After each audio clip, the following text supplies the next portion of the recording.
we're about to walk through the People's Poll, which is something that we vote in every week. We have listeners and friends and family that vote in it. It's super easy. It's T25sports.com, the website that I built from scratch, which is really fun. But we'll just dive right in as soon as I pull it up on there's my other screen. Perfect. Number 1 remains unchanged. We do have a lot of movement in like the way the first place votes were spread out. So it's a lot narrower. Ohio State's only 1 spot ahead of Indiana right now. Last week, I think they had 7 first-place votes to Indiana's 2, and those were the only 2 teams to receive first-place votes. This week, we've got 3 teams receiving first-place votes: Ohio State, Indiana, and yes, Jack, your Texas A&M Aggies. Dig 'em. It was not you that voted for them. We'll get to that. But yeah, Ohio State is 1 point ahead of Indiana. Last week, they were 3. So the gap is narrowing just a little bit. I mean, it's really tight up there at the top.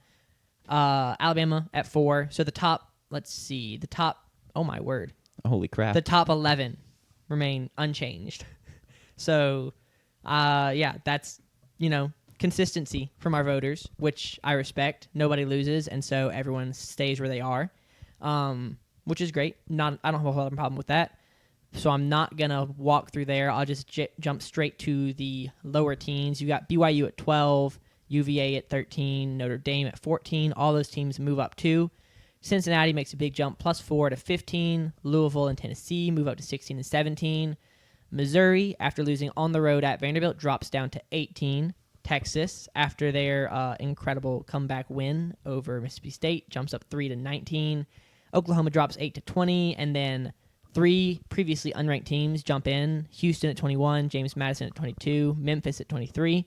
USC to 24 from 25, and then Iowa, another unranked team, jumps in to 25. Breakdown of some of the conferences and other notable tidbits. We had 6 voters this week, so not as many as last week, but still a good number. And the more we have, the more interesting it is to look at all the ballots that we get.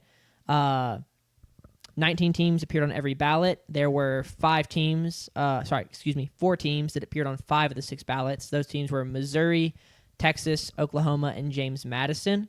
The Missouri, that was JP that left them off. So JP was the person who had them 1 short of a perfect ballot. Yep. Texas and Oklahoma was the same culprit. It was Steel Boy voter. He didn't include either of those teams, so maybe he's just a new age SEC hater. He doesn't like the new SEC teams. Who knows? We have known him to vote with bias in the past. He's Jack's brother-in-law, so I say this jokingly. But we have known him to. I assume he ranked Iowa this week. He probably did rank Iowa. I'm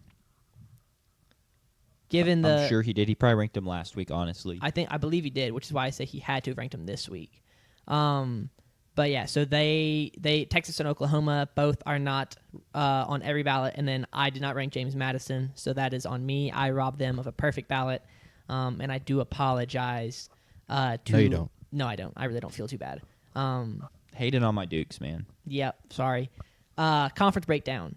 AAC has 1 team, same as last week. ACC and Big 12 both have 4, which is also the same. Big 10's at 5, the same. The place we get the change up is we lose an SEC team and we add a Sun Belt team, which I believe is the first time in a long time that we've had a new conference make an appearance besides the AAC, ACC, Big 10, Big 12, SEC, and Independent. So I think that's our first G5 team not in the AAC to be ranked in the top 25. So shout out James Madison for making that jump. Surely we've not had a Mountain West team ranked at any point. Unless we had Boise State ranked to start the year. Maybe I didn't do the conference breakdowns at the very beginning. You don't have to go. I trust your research. No. That I didn't research that. That was just kind of off the top of my head. Gotcha. So I'm going to double check it because it takes 2 seconds. Week 1, I'll guarantee Boise State was ranked. Not week 1. They were 3rd in receiving votes. Yeah. We're not ranked week 1. They lost week 1. And they lost week 1 to USF. Is that right? Yeah. Yeah, so I do think that I am correct. That is our only second G5 conference to be represented, and that's their first week to be represented. So the AAC has company now after having lots of teams garnering interest, Memphis, and I'm just going to draw a blank on all of the teams that we've had receive votes. USF, thank you. North Texas has had Navy. a vote. Navy getting these votes now. So lots of AAC interest, and now the Sun Belt throwing their name in the hat.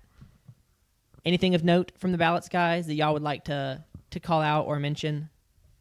I wish JMU had a perfect ballot, man. It's tough out there. Yeah, I don't. That's crazy.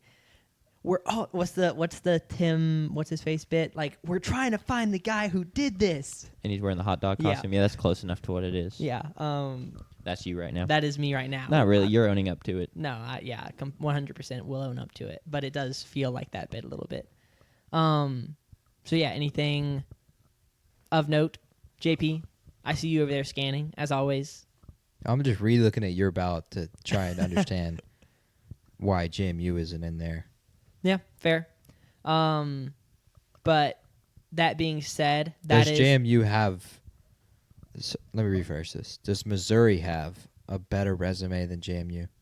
I mean, I could argue that they have a very comparable resume to Notre Dame's, and that's you weighing their 2 losses. But you're not a loss resume. Where?